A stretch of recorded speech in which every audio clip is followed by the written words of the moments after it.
Here's how to enter date and time quickly in Excel. So first, if you need today's date, you can type equals today and then open and close parentheses and type enter or press enter, and it will give you the current date. Now keep in mind this will update every time you open the Excel spreadsheet. You can also get the current time by typing equals now, then open and close parentheses, press enter, and it will give you the current time.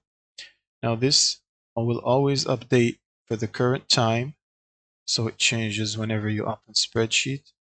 Now if you want to get a constant date, for example, you want to record today's date, and it will never change unless you change it, you can press Ctrl plus semicolon to get the current date, and then you can press Ctrl Shift semicolon to get the current time. Now if you reload spreadsheet, these will change for today's date and time, and these will remain the same unless you change them.